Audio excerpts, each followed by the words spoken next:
مع الله في لألآت النجوم وحبك الغيوم وضوء القمر. بسم اللہ الرحمن الرحیم۔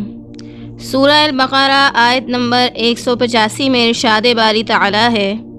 رمضان المبارک وہ مہینہ ہے جس میں قرآن نازل کیا گیا، جو نسل انسانی کے لیے ہدایت ہے، اور اس میں واضح اور روشن حق و باطل میں امتیاز کرنے والے دلائل ہیں۔ لہٰذا تم میں سے جو شخص اس ماہ کو پالے، یعنی اس کی زندگی میں یہ مہینہ آ جائے، تو اس پر لازم ہے کہ وہ پورا مہینہ روزے رکھے۔ ہاں، اگر کوئی بیمار ہے یا مسافر ہے تو دوسرے دنوں میں اس گنتی کو پورا کرے۔ اس آیت مبارکہ میں یہ بتایا گیا ہے کہ یہ وہ مہینہ ہے جس میں قرآن کریم کا نزول ہوا،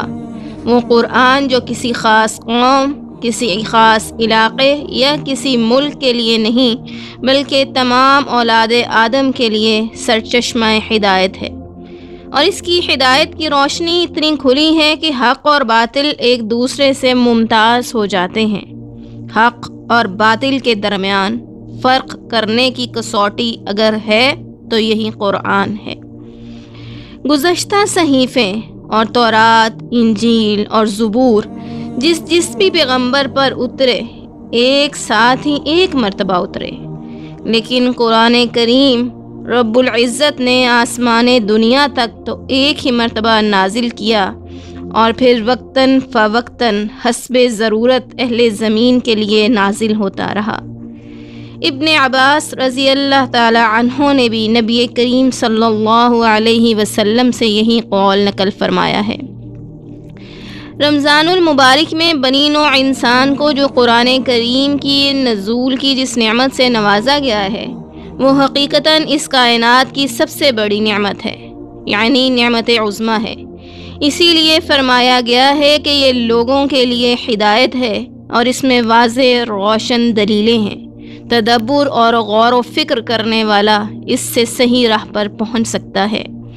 یہ کتاب ہدایت و گمراہی کو الگ الگ کرنے والی ہے۔ اسی کتاب حق کی جلالت اور عظمت اس قدر زیادہ ہے کہ قرآن کریم میں اللہ رب کریم کا ارشاد پاک ہے کہ اگر ہم اس قرآن کو پہاڑ پر نازل فرما دیتے تو آپ دیکھتے کہ وہ اللہ کے خوف سے دبا جا رہا ہے اور پھٹ پڑتا ہے۔ یعنی یہ قرآن کریم کی تاثیر اور اس کا اعجاز ہے کہ پھر جس ماہ مبارک میں اتنی بڑی نعمت سے سرفراز کیا گیا، وہ ماہ کس قدر فضیلت اور عظمت کا حقدار ہے کہ اس ماہ کا ہر لمحہ اور ہر لحظہ اپنے محسن حقیقی کی شکر گزاری میں صرف کر دیا جائے۔ اور اس نعمت کی شکر گزاری کی بہترین صورت یہی ہے کہ دن میں روزہ رکھا جائے، رات کو قرآن پڑھا جائے اور سنایا جائے، تاکہ اس ماہ میں نفس کی ایسی تربیت ہو جائے کہ وہ اس بار امانت کو اچھی طرح اٹھا سکے۔ گویا رمضان کریم اس امانت کی حقیقت پہچاننے اور اس کا حق ادا کرنے کا مہینہ ہے، تو دوسری طرف رمضان المبارک کی بھی فضیلت و بزرگی کا اظہار کیا جا رہا ہے کہ اسی ماہ مبارک میں یہ قرآن کریم اتارا گیا ہے۔ گویا یہ مہینہ دوسرے تمام مہینوں سے زیادہ اہم ہے، اور اس کی فضیلتیں اور بزرگی دوسرے مہینوں سے زیادہ ہیں۔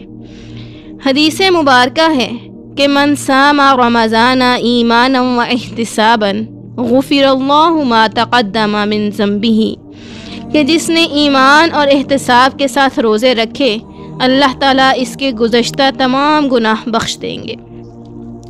رمضان المبارک قرآن کریم کے نزول کا مہینہ ہے، اسی لیے ضروری ہے کہ ہم اس نعمت کے عطا کیے جانے پر اپنے رب ذوالجلال کا شکر ادا کریں، اور شکر ادا کرنے کا بہترین طریقہ یہی ہے کہ ہم اس کے دن میں روزہ رکھیں اور اپنی نفسانی خواہشات کو ترک کر دیں۔ غور کریں تو اس کے پیچھے ایک بہت بڑا فلسفہ ہے، اور وہ یہ ہے کہ قرآن ہمیں جو راستہ دکھاتا ہے اور جس پر چلنے کی وہ دعوت دیتا ہے، وہ اتباع خدا کا راستہ ہے، نہ کہ اتباع ہوا کی دعوت۔ یعنی قرآن ہمیں ہدایت کی راہ پر گامزن ہونے کی دعوت دیتا ہے اور نفسانی خواہشات کے اتباع سے روکتا ہے، اور یہی مقصد روزے کا ہے۔ گویا اس مہینے میں رمضان اور قرآن دونوں کو لازم و ملزوم بنا دیا گیا ہے، اور اسی لیے یہ کہا گیا ہے کہ تمہیں تمام دن رب کائنات کی دی ہوئی ہدایت کے مطابق گزارنا چاہیے، اور پورا رمضان اسی کی ٹریننگ کروائی جاتی ہے۔ گویا سال کے بعد رمضان کا آنا پھر ایک ریفریشر کورس کی سی حیثیت رکھتا ہے۔ اسی طرح رات کو قیام اللیل کے ذریعے یہ کہا گیا ہے کہ تمہاری راتیں بھی اسی قرآن کو پڑھتے سنتے بسر ہوں، تاکہ تم ہر لحظہ اپنے مقصد حیات سے جڑے رہو جس کے لیے تمہیں پیدا کیا گیا ہے۔ اور حق بندگی تو تبھی ادا ہو سکتا ہے جب ہم اس ماہ میں کروائی جانے والی تربیت کو اپنی پوری زندگی میں نافذ کر لیں۔ تمام سال اسی نظم و ضبط سے قرآن کے ساتھ وابستہ رہیں، جس طرح رمضان المبارک میں قرآن کریم کے ساتھ ہمارا شغف و محبت قائم تھا۔ ہر سال یہ مہینہ اس تعلق کو مزید مضبوط کرتا ہے جو گزرتے ایام کے ساتھ دنیاوی لہو و لعب میں مشغول ہو کر کمزور ہو جاتا ہے۔ حضرت انس رضی اللہ تعالی عنہ سے روایت ہے کہ نبی کریم صلی اللہ علیہ وسلم نے فرمایا کہ رمضان کو رمضان اس لیے کہتے ہیں کہ اس میں گناہ جل جاتے ہیں، اور قرآن کی نزول کا مقصد بھی یہی ہے کہ ہم گناہوں سے پاک ہو جائیں اور ہدایت اختیار کریں۔ اسی لیے ضروری ہے کہ ہم رمضان اور قرآن دونوں کی برکات و فیوز اگر حاصل کرنا چاہتے ہیں تو پھر اس ماہ مبارک میں قرآن کے ساتھ اپنے تعلق کو مضبوط کریں، اور اس کی تلاوت اس طرح کریں جس طرح تلاوت کرنے کا حق ہے، اور اس کے معانی میں غور و فکر کریں اور اس کے احکامات پر عمل کریں۔ اگر ہم اپنے شب و روز رمضان المبارک میں کروائی جانے والی ٹریننگ کے مطابق گزاریں گے تو تبھی ان دونوں نعمتوں کا حق ادا ہو سکے گا۔ حدیث نبوی صلی اللہ علیہ وسلم ہے کہ رمضان اور قرآن روز قیامت شفاعت کروائیں گے،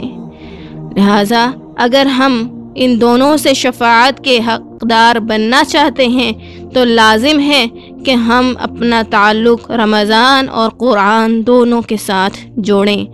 روزے بھی اس طرح سے رکھیں جس طرح سے رکھنے کا حق ہے، اور قرآن کی تلاوت اس طرح سے کریں جس طرح تلاوت کرنے کا حق ہے۔ اس کے حقائق و معارف پر غور و فکر کریں اور اس پر عمل کرنے کی بھی کوشش کرتے رہیں تاکہ یہ دونوں ہی قیامت کے دن ہماری شفاعت کروا سکیں۔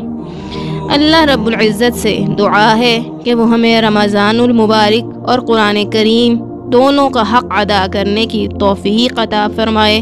اور اس ماہ میں کروائی جانے والی تربیت کو ہماری عملی زندگی میں کامل طور پر جاری و ساری کر دے،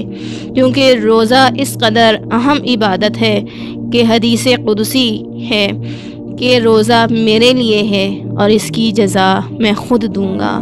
تو جب اس کی جزا خود رب کائنات نے دینی ہے تو پھر ہمیں کوشش بھی یہی کرنی چاہیے کہ اس مہینے کو جو نزول قرآن کا مہینہ ہے اس کی فضیلتوں کو، جو قرآن کی فضیلتیں ہیں، بزرگی اور برتری میں سب سے زیادہ اہم مہینہ ہے، ہم اس کا حق ادا کرنے والے بن جائیں۔ آمین۔ وما علینا الا البلاغ المبین۔